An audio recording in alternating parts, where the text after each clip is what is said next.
অভিভাৱকসকলক কথা এটা কওঁ দেই। আমাৰ এই অকণমানিজনীৰ লগত সিদিনা বৰ ডাঙৰ ঘটনা এটাই ঘটিব লৈছিলে, কিন্তু তাই অকণমান টেঙৰ কাৰণে ঘটনাটো নঘটিল।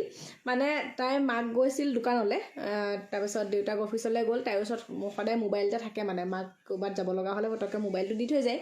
তাৰপিছতে তাইলৈ বোলে ফোন আহিলে ন ধুনু, ফোন এটা আহিলে। ফোনটো আহি পেলাই কৈছে বোলে ওলাই আহাচোন, তোমাৰ মায়ে অনলাইন কৰিছে, অনলাইন খোৱা বস্তু অৰ্ডাৰ কৰিছে, তুমি লৈ যোৱাহি। তাৰপৰা তাই সুধিলে কি অৰ্ডাৰ কৰিছে। তাৰপৰা মানুহজনে বোলে কৈছে চকলেট অৰ্ডাৰ কৰিছে, তুমি ৰাস্তালৈ ওলাই আহা।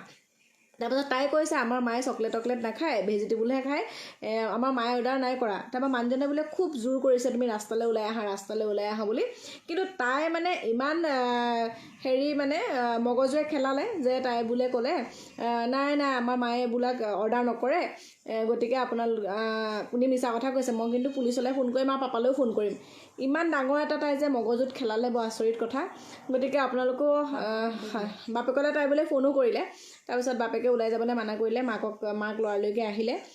আপোনালোকেও সাৱধান হ'ব দেই। আজিকালি মানুহবিলাকে এনেকৈ বহুত ফোন কৰে বা ফোন কৰে, মানে এইবোৰ কিবা জনা মানুহেই নে কি মানুহ আমি ধৰিব নোৱাৰিলোঁ কথাটো। তেজপুৰৰ পৰা কৰিছোঁ বুলি ক'লে, কিন্তু তাই অকণমান টেঙৰ কাৰণে বাচিলে।